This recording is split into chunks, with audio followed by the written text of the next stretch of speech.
@Julio Sánchez Cristo Oficial. Lo que no borró el desierto. Queremos presentar un saludo a nuestra colega Diana López Zuleta. Independientemente de que sea periodista, es otra colombiana víctima de la violencia.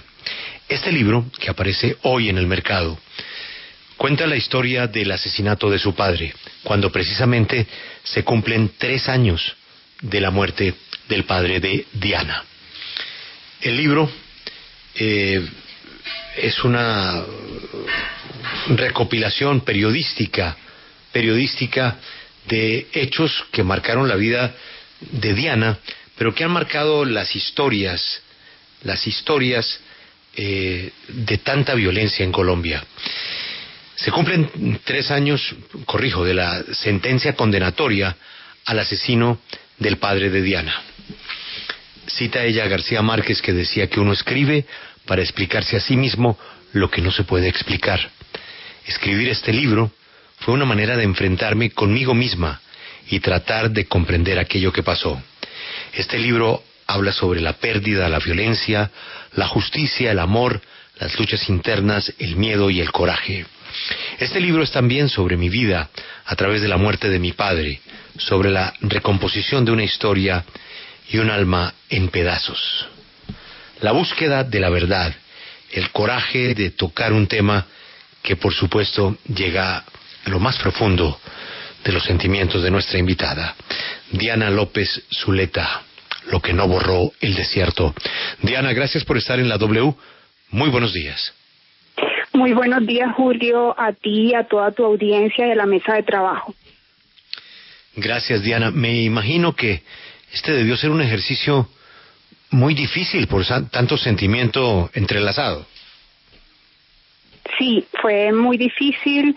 En el libro hago un recorrido desde mi niñez y cómo crecí en una zona azotada por la violencia, cómo comenzó a ser habitual que a los niños del colegio los sacaran de clase para darles malas noticias.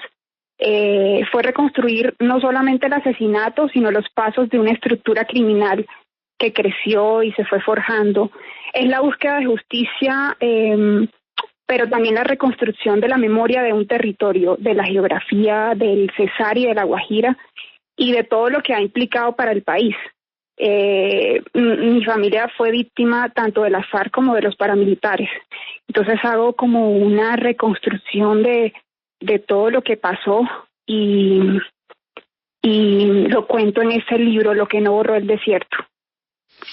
Diana, y pasa el asesinato de su padre y pasan tantos asesinatos más y el departamento del Cesar sigue dividido geográficamente entre unas familias que están cercanas a grupos violentos, a grupos paramilitares, y lo que es más cruel es que esto no para y se repite y las familias son las mismas, Diana. Sí, así como lo dices, es muy cierto.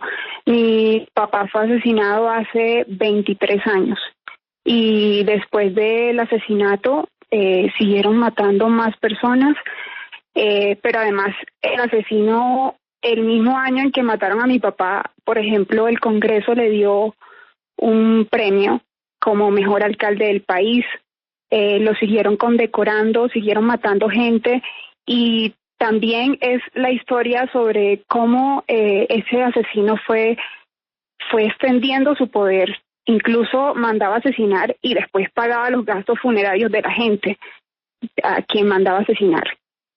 Cómo llegó el paramilitarismo a La Guajira y al Cesar, y cómo se vive y se vivió como ese miedo que todavía persiste, y cómo la fuerza pública y los políticos estuvieron al servicio de los paramilitares. Diana, en este caso de su padre, de ese alcalde, pero del poder político que se mete con su padre y que lo asesina, ¿de quiénes estamos hablando y por qué? De Juan Francisco Gómez, Kiko Gómez, que en su momento era el alcalde del pueblo. Mi papá era concejal.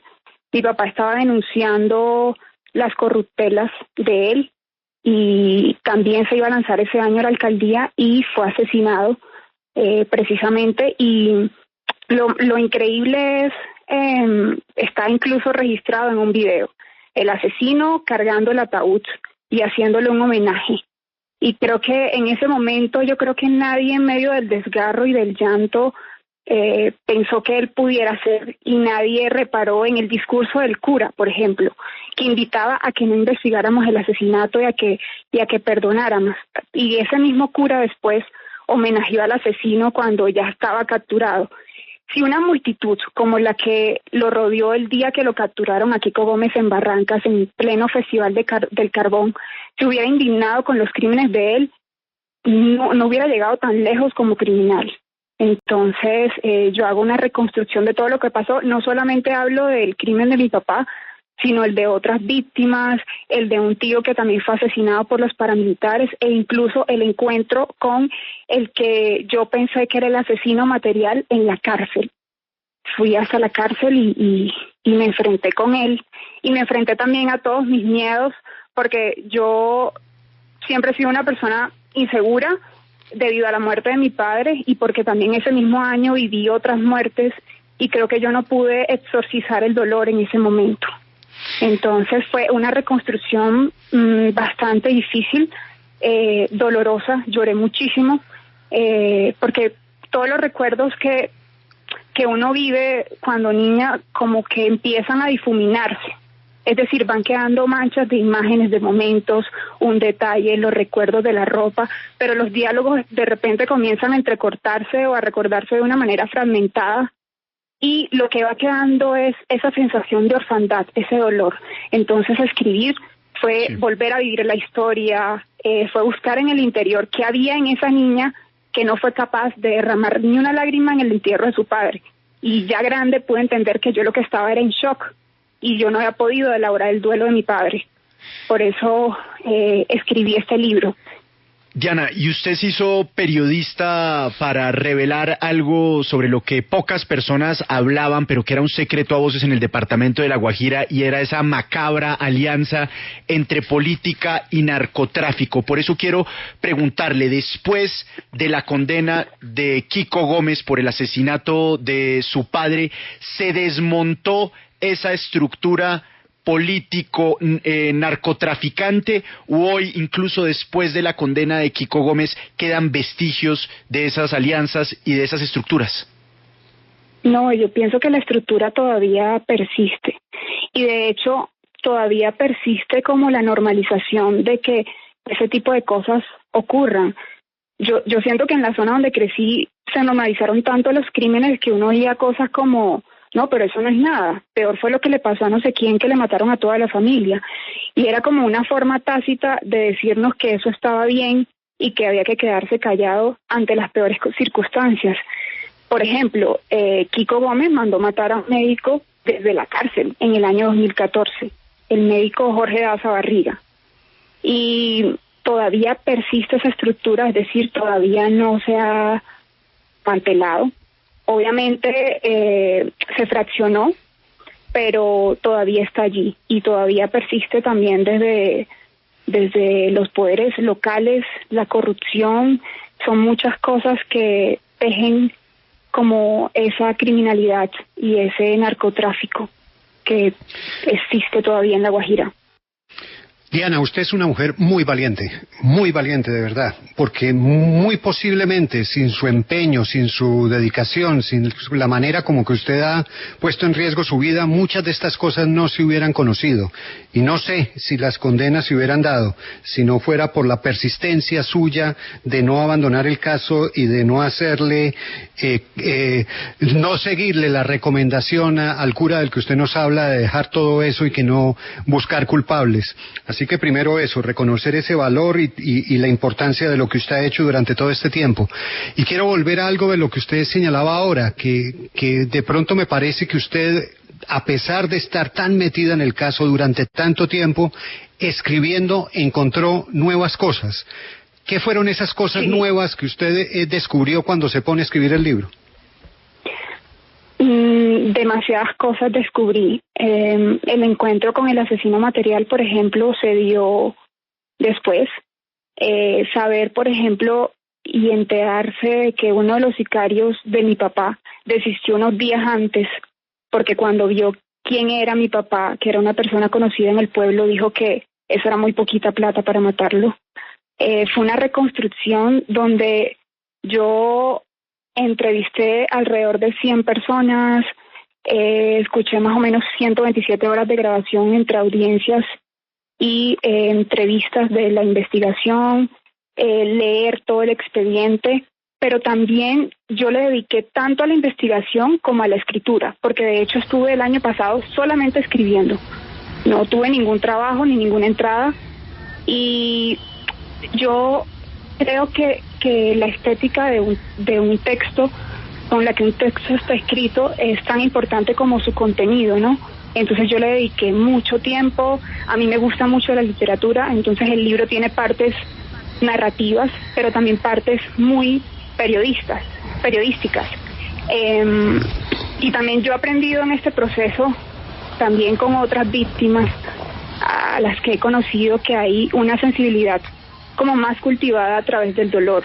Es decir, que el dolor me hizo cuestionarme, ya, y me hizo más sensible ante las circunstancias. Te enseña cómo a elaborar una mirada distinta de lo que es la vida.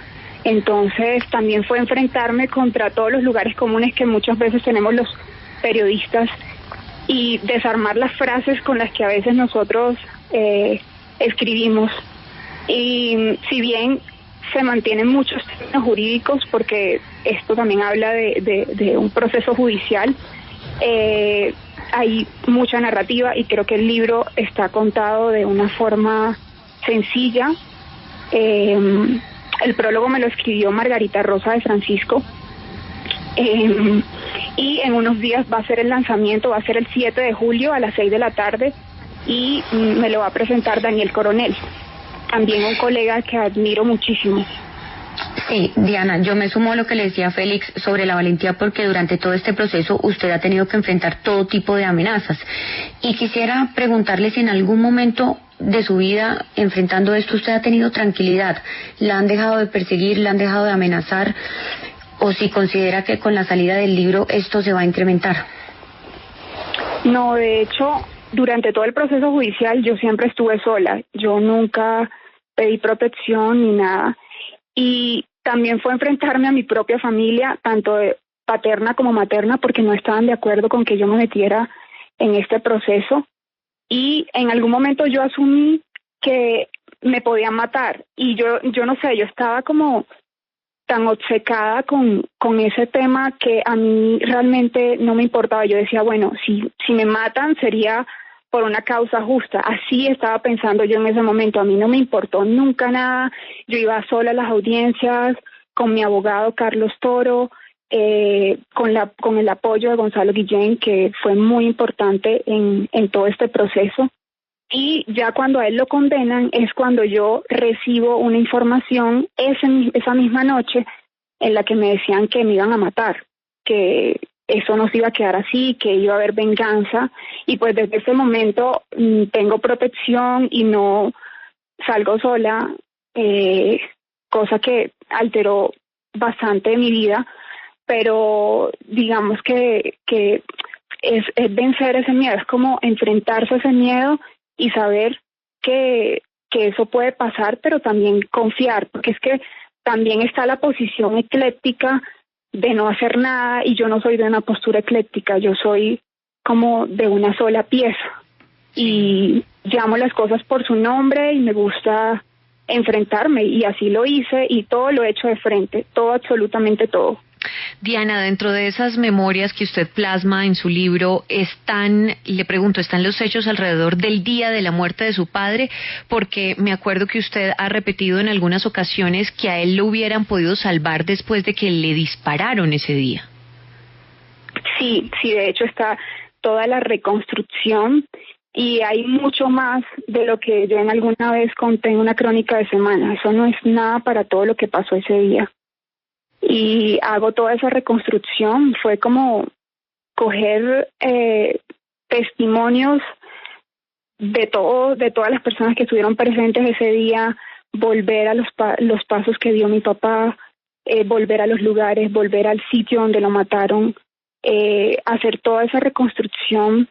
fue bastante dura y dolorosa, pero que yo creo que fue necesario para ayudar un poco a sanar, que creo que la verdad ha logrado sanarme incluso más que la justicia.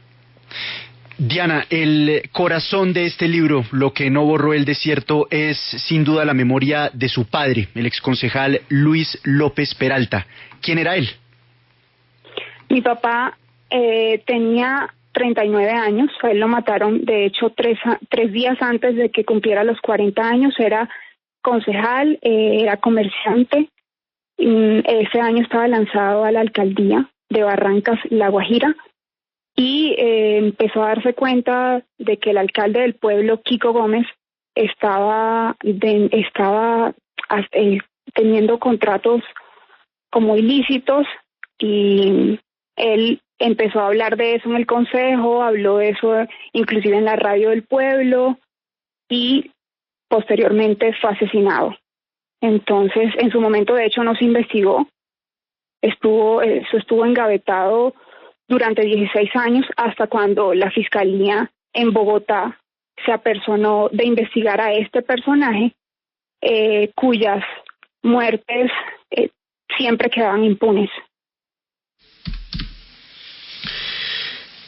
Yo quisiera también unirme a las voces de mis compañeros y felicitarla por su entereza, porque escarbarse el alma es un ejercicio muy difícil, sobre todo a esa edad que usted nos dice que murió él, 39 años. ¿Me repite usted cuántos tendría entonces? 10 años. 10 años. Eso fue hace 25 años. Hablemos ahora de el libro, porque si usted nos permite, podríamos llegar a hablar con su editorial ahora y entregar algunas copias que usted se animara a firmar, si le parece, porque me gustaría que mucha gente leyera el libro. ¿Cuál es su editorial?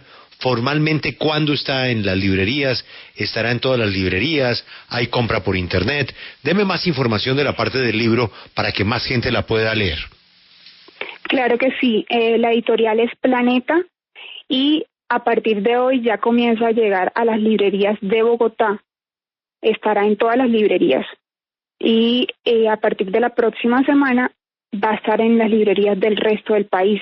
También va a estar en formato ebook y se va a poder comprar por digital, pues. ¿Usted nos autoriza para hablar con su editorial y armar una promoción para entregar algunos libros y promover su venta? Claro que sí. Claro que sí, de hecho estoy muy agradecida.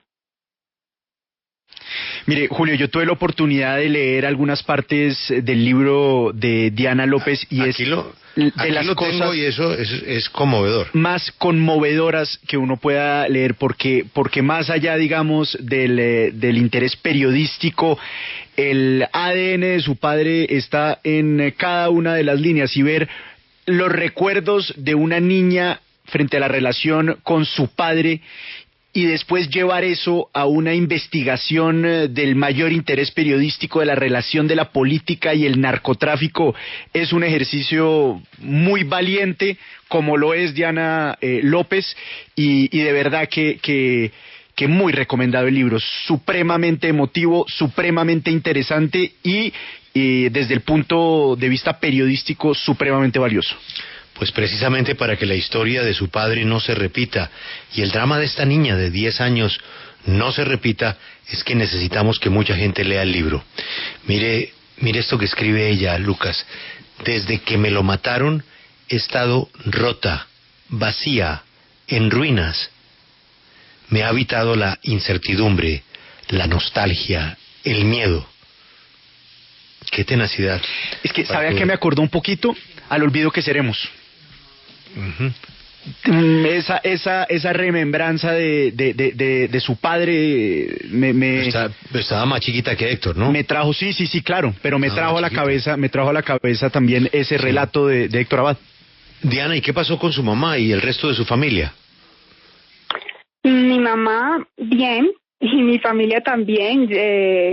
Ya hablo con ellos, precisamente cuando reconstruí toda la historia, volví a hablar con mis hermanos, con una de ellas lloramos mucho, y también yo aprendí en todo este proceso a no juzgar y a entender a la gente. Es decir, que si alguien decide apartarse de eso, hay que entender su miedo y hay que aprender a no juzgarlos, porque yo lo juzgaba y pues esperé mucho más de ellos, por ejemplo, en las declaraciones del juicio, porque, digamos, a mí me decían unas cosas, pero ya frente al asesino no se atrevían y sus posturas eran un poco más calculadas, como para no comprometerse, pero hay que entenderlos. Sí, Diana, el nombre es de una poesía única, Lo que no borró el desierto. Cuénteme más de ese nombre, de ese desierto, ¿por qué? Bueno, el nombre de este libro es de mi editor Andrés Grillo de Planeta y sale de una frase del libro, que es cuando yo hago la reconstrucción de cómo murió mi papá. Y yo digo que eso que pasó y la verdad y lo que yo pude descubrir fue lo que el desierto no pudo borrar. Tiene que ver con La Guajira. Yo no quería un título amarillista ni sensacionalista. Yo quería quiero que el libro lo lean y se venda por lo que es y por lo que hay en su interior. Y bueno, que puedan leerlo y que puedan entender todo lo que pasó y que puedan volver a la historia para que esto nunca se pueda olvidar. El epígrafe de mi libro es una frase de la poeta rumana Ana Blandiana, que dice: mientras la justicia no logre ser una forma de memoria, la memoria en sí misma es una forma de justicia. Y esto fue lo que yo hice con el libro. Doña Diana, estoy absorto con el relato que han hecho mis compañeros y las respuestas suyas. Me parecen que rompen completamente el molde de situaciones similares. Le quiero preguntar cuál es el impacto político que sus denuncias y su dolor han tenido como consecuencia en la región de la que su padre hacía parte. ¿Consecuencias sobre mí o sobre la región? No, sobre la política en general de la zona. ¿Qué impacto tuvo? Usted ya nos ha dicho que su asesinato fue comentado por las personas que tenían influencia como una cosa entre paréntesis aceptable, normal, y que inmediatamente quienes aparecían como victimarios lograron controlar políticamente la situación. Hoy, tantos años después, ¿considera que ha cambiado en algo esa denuncia que se deriva de lo afirmado en el libro? Con respecto al miedo, no ha cambiado, de hecho. Yo entrevisté a mucha gente para reconstruir esta historia y muchos me decían: no me menciones, pese a que eran víctimas y que ya pasó mucho tiempo. Y por ejemplo, recuerdo mucho a un periodista que entrevisté que me dijo: yo no quiero hablar porque los financiadores del paramilitarismo todavía están vivos. Entonces todavía persiste ese miedo. Pero por eso le pregunto, ¿cree que políticamente hablando las circunstancias de hoy son iguales para que esas mismas personas o sus representantes sigan con la capacidad de controlar políticamente la zona? Así es, yo pienso eso. Estoy completamente segura. El coraje también es libertad. El coraje es estar roto y ponerse de pie. Escuchen ustedes a Diana López Zuleta, Lo que no borró el desierto. Diana, yo le tengo una última pregunta más como periodista que cubre la actualidad.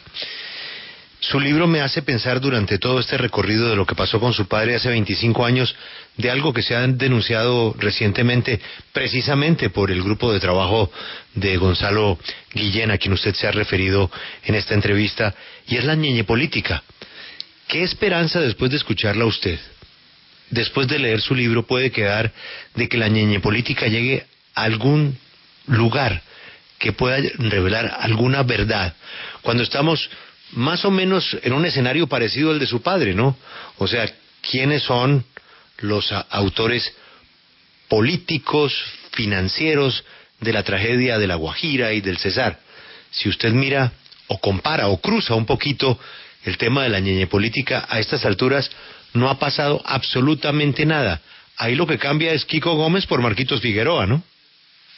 Sí, yo creo que no va a pasar nada, pero por la fiscalía que tenemos y porque se está investigando al hombre más poderoso de Colombia, que es Álvaro Uribe, y el presidente fue puesto por Uribe, y no va a pasar nada. De hecho, lo que hicieron fue capturar a los investigadores que estaban investigando y que estaban haciendo las interceptaciones legales por un juez, y a las personas que están involucradas en las grabaciones no han hecho absolutamente nada. Las grabaciones están perdidas, la fiscal que investigó ese caso ni siquiera compulsó copias para que abrieran estas denuncias, y si no hubiera sido por el abogado Miguel Ángel del Río, que encontró en el expediente esas grabaciones o esas transcripciones, pues no se hubiera conocido, y si no se hubiesen publicado en la nueva prensa, tampoco la opinión pública hubiese sabido que esto existía. Entonces yo no siento ninguna esperanza que se investigue, porque además ven a la compra de votos como un delito menor, como bueno, pero es que eso todo el mundo lo hace. De hecho, eso es cultural en mi tierra. Hay gente incluso que es de estrato medio y que vende el voto. Eso es insignia nacional. Esta es la historia de Diana López Zuleta, una niña que a los 10 años pierde a su padre y que, como dice el subtítulo de su libro en carátula, así desenmascaré al asesino de mi padre. Lo que no borró el desierto. Vamos a seguirle la pista a este libro, apoyarlo, a moverlo, para que precisamente historias como la de ella no se repitan. Y Diana, toda nuestra solidaridad por esta tragedia que ha sido su vida sin su padre, que se lo quitaron a sus escasos 10 años. Gracias por atender a la W, y pues vamos a hablar con sus editores para ver cómo movemos este libro y replicamos mucho su muy triste, desgarradora historia. Gracias por atendernos, Diana, y suerte con el libro. 1.000.000 de gracias, que tengan un buen día. Acompáñenos en el canal de YouTube @Julio Sánchez Cristo Oficial.